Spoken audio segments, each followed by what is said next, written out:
Hello and welcome boys and girls, this time I'm playing FFA 12 as Poland. It is a bit different in a better balanced game mode, so we're starting with the bonuses description. Lithuanian Union grants a relic when we found and complete religion. Also, relics gives extra culture and gold. Holy Site gains standard faith adjacency bonus from adjacent districts. If Azatsev city loses territory to a Polish cultural bomb, the city will be converted in a Polish religion.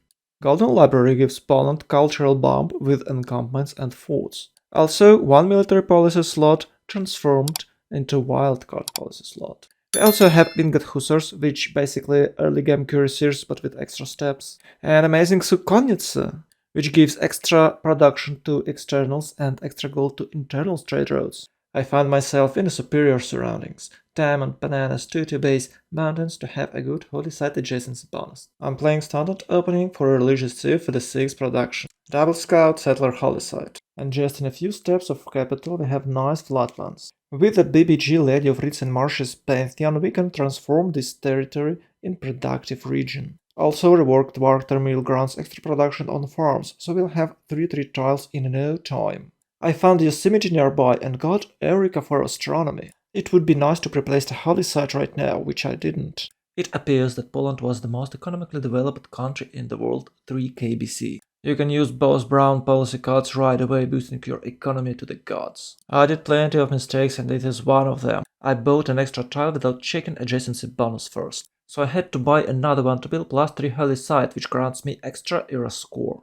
Finally replacing holy site, but discovered animal husbandry already, so holy site will cost a bit more. Had some troubles with barbarians before settling second city. Must protect settler in cost of scouting. Decided to settle 2-2 instead of 3-1 sugar tile because PPG mod grants you extra production on a plantation flatland tiles. Looted the slinger away with the scout so I can buy a trader. I'm a huge fan of buying traders in a second city. It's way faster than just build him, and if you have extra gold it's always paid off, but you must to protect it, that is the cons. For some reason I decided to build a monument instead of double project in religion. Maybe because I decided to cut a corner and made only one project, which leads to a complete disaster. Was able to establish religion only turn 24 instead of turn 20-21 standard timings. That means I lost about 70 faith till turn 31, and I'm going to explain you why. As you remember, Poland get extra relic when founding and when closing religion. And with the reliquary belief we can triple amount of faith it gives. It's about 18 faith per turn per relic. Finally got Builder in Warsaw, improved wheat, got inspiration for irrigation. Improved sugar, 332 tile, and going to improve 2-3 yields horse tile. Nice. It was a bit hard for me to choose where to settle third city, but I decided to settle it next to the volcano. With a land governor we can work all those flatlands and volcanic soil with an extra production. I also decided to build Itaminanke. It's turn 29 and if no one built it yet, then no one have good flatlands in the capital. So if anyone tries to build it in a second city, I'm in advantage here. Because of a Lady of Reeds and Marshes Pantheon. Building Governor Plaza in Warsaw because I still have some hopes for a Magnus Internals gameplay. But with this governor management it has low chance to happen. Finally turned 31 and it's golden age for Poland with a monumentality dedication. I was able to accumulate only 260 faith, usually it's more than 300. But because I'm not playing religious often, even that amount of faith is excessive and I completely forgot to buy builders turn 31. Talking about governor management again, you can see that Maksha has no second promotion and I'm going for a little too long. I picked Maksha first instead of Magnus or any other governor because I want to spread my faith passively. Without Maksha in a holy city, it's impossible to do. Luckily, I remembered to buy builders next turn. Knowing myself, I assure you it could even happen turn 35, so wasting only one turn is actually not that bad for me. With England to the east, and I believe we'll be friends till the end of the game. And to make our bond even stronger, I'm protecting his settler from those barbarians. Turn 33, non-fresh Yosemite City Wrocław was founded. I had some gold, so bought granary immediately. Being greedy bastard, aiming feudalism instead of theocracy. But because I'm planning to have only 3 holy sites, I don't think it will make a difference. Classical example of me fighting timer. choose Covenant type previous turn, had no time to set up policy cards. Using urban planning, grow and inclume. Wanted to save some faith for settlers. Turn 38 finally finished audience chamber. Probably should vent Ancestral Hall because we're playing FFA 11 on a 12-man map, but because I'm still fighting time I don't have time to think, so in most cases playing base meta-slave things. I also gave up on my hopes and dreams of getting a commercial hub discount. I even chopped Holy Site in Wrocław, but it's still no use. So just like that, hard building commercial hub in Krakow. Both settler in Wrocław, but waiting for Archer to escort it. Turn 39, Moksha finally promoted, and I built a Taminanke. Check this awesome sugar tile. By the way, with this gameplay style, I got 6 farms to boost feudalism. This fact sparks joy. But what not sparks joy in my heart is Abraham Lincoln. The guy just disconnected and never came back. This situation might cause scrub, but we decided to continue playing. Turn 43, settling next to my friendly neighbor England, and proclaiming part of his potential lands as a Poland crown property. Neighboring barbarians didn't like my all direction expansion, so they raided us. For some inexplicable reason, they avoided American territories, and our brave settlers had to break through their ranks. After a bloody battle, the city of Lodz was founded, and as I was planning for the very beginning of the game, I'm going to spam some commercial hubs and Sukhonets in it. Turn 54, new era starts. Once again playing as a meta slave and big pan-Russian voice. So I can reach winged hussars faster. I can't say I had a good amount of phase per turn, but it's 100. So I think it wouldn't be a mistake to go for monumentality once more. My stats are quite terrible comparing to my neighbors. Was trying to boost it with some city-state control, but realized I didn't have any in Void in Candy. That's, my friends, is just ignorant gameplay for Poland. Candy is the best city-state you can have playing Poland, and I completely ignored it. I consider it as the biggest mistake of the game. Well, at this point of the game I can't do nothing much about it. So just keep settling, keep settling. And by the way, we had amazing Congress where Monarchy got extra policy card and Heavy Cavalry got +5. So now I'm quite confident with my future, because no one would dare to attack +5 winged hussars. Turn 55. I was able to make cultural alliance with England and research alliance with Greece. That means our flanks are secured and only enemies that can attack us located to the north of our borders. To my surprise, trade routes wasn't that great. I was hoping for a good amount of trade routes from England and assigned Reina in Wrocław. By the way, our trade routes are trashy and I don't know why, but we can make them better with the mercenaries and diplomatic service civics. Enact Monarchy turn 56. It's a bit too late, could do it couple of turns faster. Maybe it's because of feudalism rush. But anyway, I can't see any good policy card that can be used to boost my stats, so still using those can help me to expand. Found City Kalisz turn 57 and Gniezno turn 58. Also found Night Spot to the north, and already have settler to settle there. It will definitely secure our northern borders from intruders. Turn 60 finally finished the Mahabodhi temple. Can close my religion with 2 apostles. It is better to check their promotion first, but I decided to not. Otherwise it might be something good and I would have to buy another one, and I don't want to. Anyways, taking Teremacher as a tier 3 holy site building, it gives extra culture and we need that more than science, and of course Defender of the Faith just in case. To my surprise, got a second relic right away. I completely forgot about that Poland ability. We have a good amount of face accumulated, so I just bought those tier 3 buildings. Turn 61, done with diplomatic service civic, without banking policy card checked. Turn 63, bloody Mongolians appeared on our borders. They took American AI cities and might attack us. Do not be taken as an easy target building walls right away. I had not that big army, and wasn't aware I haven't finished Grandmaster Chapel yet, but he's still aware I might build winged hussars in no time. After brief talk, tension is gone, and we have some sort of peace agreement with Mongolia. It is of course not official and surprise war is possible. Turn 66, new city is founded, and I believe it's named Szczecin. At last finished Grandmaster Chapel and can buy winged hussars, just in case, you know. Turn 67, we can expand even farther south. We might need about a couple of winged hussars and trebuchet to capture Wallin. Turn 69, our units reached its borders and started hostile actions. Our glorious winged hussars took Wallin in just a couple of turns. Turn 74, Renaissance era starting. It is Dark Age for Poland Kingdom.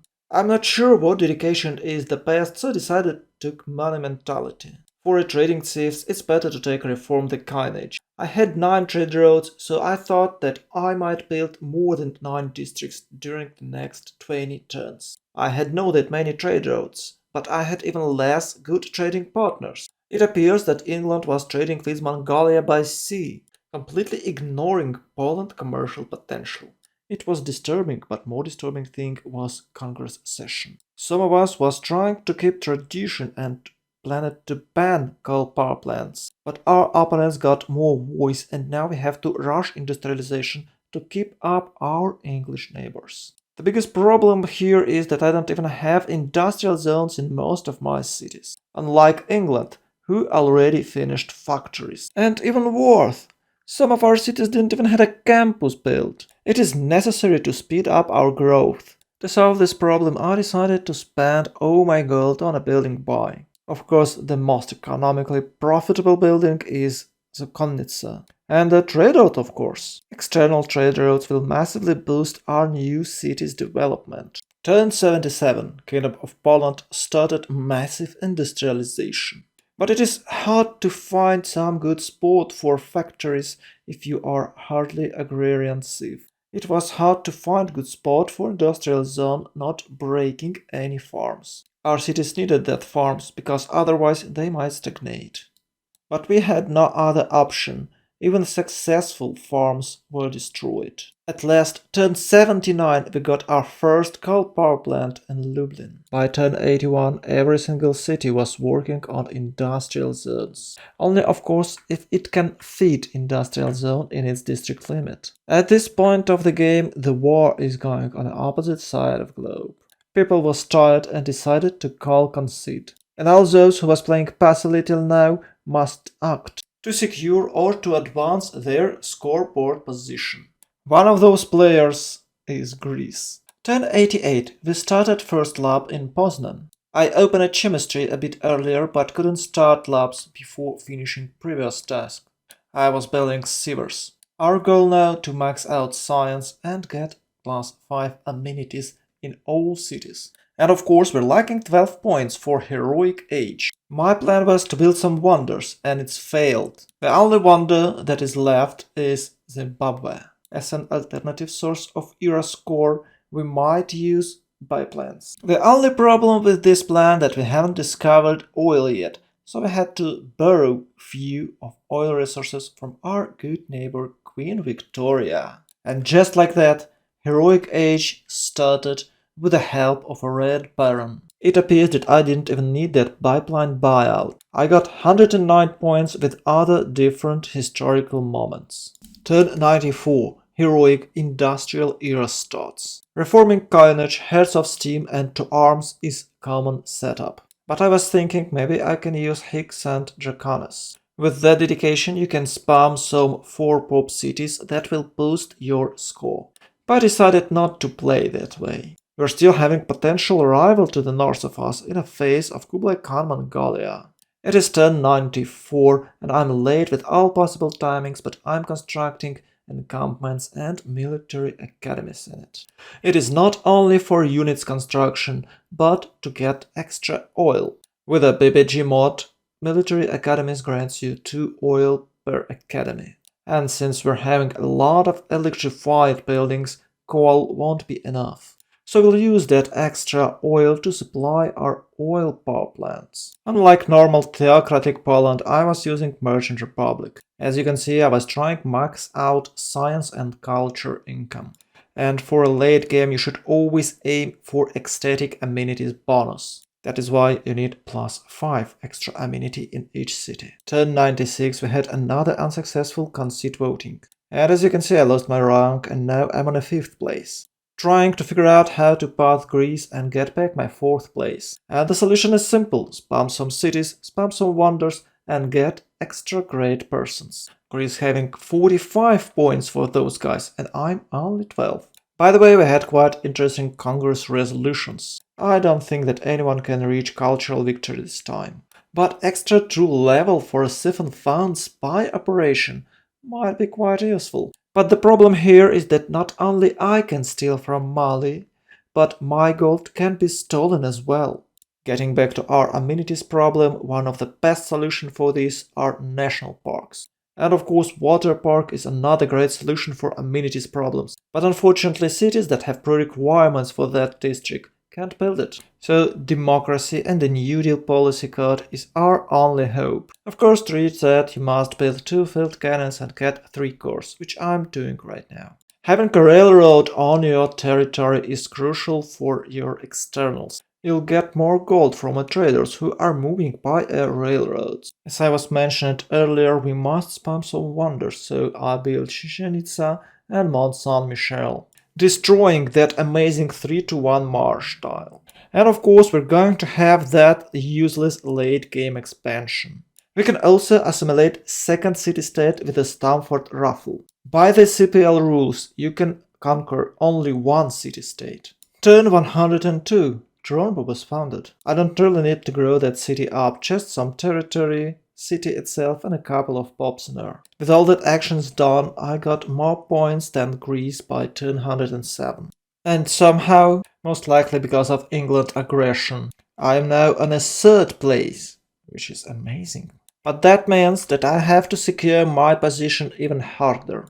That is why Silver Mining City Gdansk was founded. Turn 108. Also, I reached democracy this turn, with a terrible timings, I say. And only now I find out that I should have built Casa. Because take a look at that colonial tax policy code. And I'm using lightning warfare policy code to build a few tanks. Because anything might happen in the last few turns and you should be prepared for it. And for the last I decided to go Royal Society so I could launch Lunar Landing Project. Turn 110. Only 18 points ahead of Greece. I'm constructing as many spaceports as possible, but I don't even know why. There is a slight chance that Mali and Congo might try to nuke each other, and maybe, just maybe, I might achieve scientific victory. Also working on my hidden project, you never know when you might need the nukes. I want to believe that because of my preparations no one wants to have a fight with me, but it does look like people just doesn't really care about my existence. I didn't have a single turn of war entire game, while all my neighbors cutting each other's throats constantly. Having some Switzerland's vibes here, being a commercial hub for both sides, taking their gold, staying neutral. And one more thing, I accumulated incredible amount of faith, maybe I was helping to buy an engineer for a space race, but I guess I missed it by this turn and decided to just build a couple of rock bands. Turn 114, modern era begins.